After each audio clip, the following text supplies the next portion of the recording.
Welcome to the Talking Diaries podcast featuring Dr. Louis Koster with John Kremer. Is there anything else that you would like to ask about that? About what I just shared, or how does it resonate with you?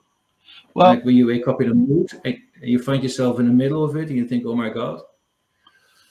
there's that, you know, there's also, there's so many sort of like variations of that. There's the whole feeling of, well, this is all make believe, it's an illusion. There's also the feeling of, oh me, oh my, I'm suffering. And is there a difference between illusion and suffering?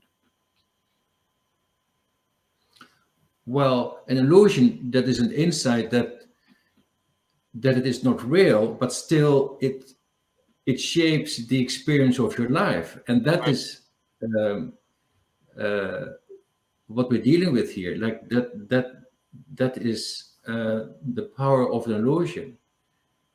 Um, so there's an awareness that it is kind of not real, but still it has an impact on the experience that you have both of yourself and life, and your outlook on life. So um, and then you said the suffering,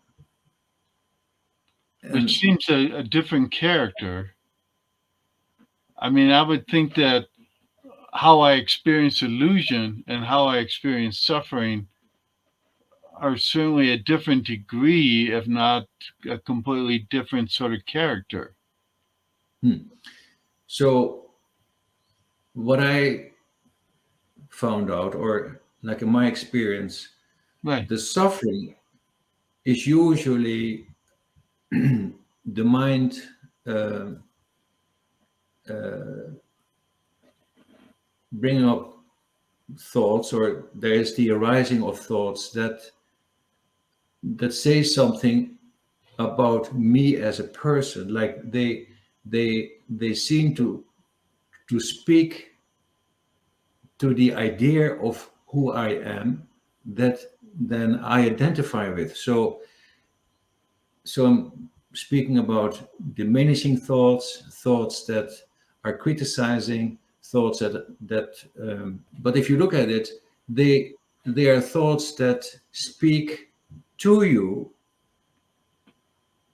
to a you that you tend to identify with. And that is where the suffering occurs. That is to say, that is a part of consciousness that very little people speak about, because it's so difficult to bring to language. But it is that is where is the silent suffering that people go through when they are caught up in a mind and they have identified themselves with the thinking. So the silent suffering is identifying with the you that is spoken in the thinking.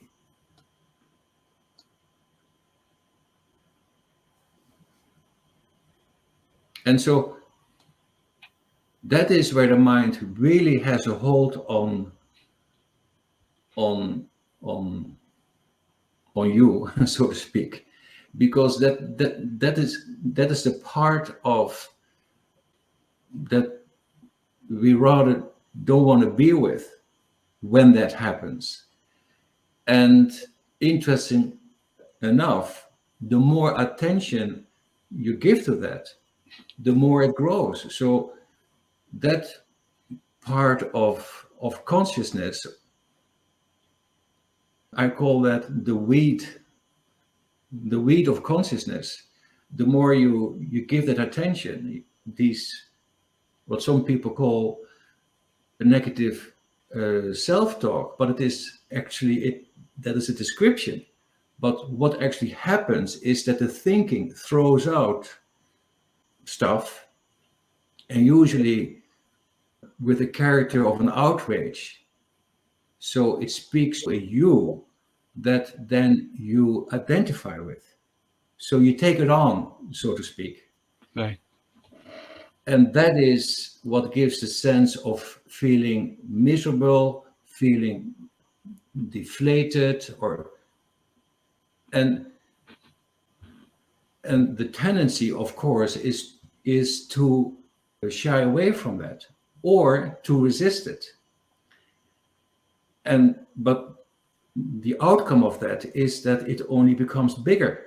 And then at some point, so that's why I call that the weed of the consciousness, because it takes over your life. And what is beautiful is starting to look ugly, or is made ugly by that dynamic.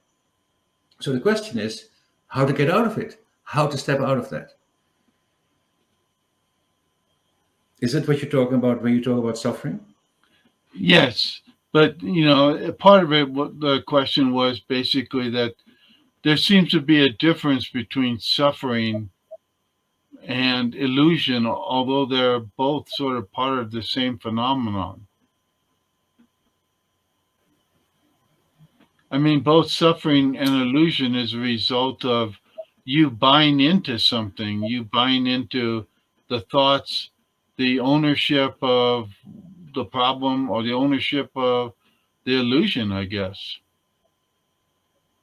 To respond to your question, illusion is that is an insight of the nature of what is happening, and suffering is an experience. So they're not in the same ball game. So suffering is an experience, but what is suffering is not you. What is suffering is an imaginary you. It is not your true self. But you have the experience of that because you identify yourself with something that is just thrown into your consciousness, and by lack of understanding of the true dynamic of what is happening, you take it on and you take it seriously. You identify yourself with it, which is not necessary because you are not that and never have been. And all suffering that you say that you had never was, in truth. So in a way, and Go it's ahead. all self-inflicted. Thank you for listening to the Talking Diaries podcast featuring Dr. Louis Koster. For more information, check out louiskoster.com/Talking Diaries and subscribe to the Talking Diaries YouTube channel. Also, check out louiskoster.com/quiz and take the free quiz to discover more about yourself.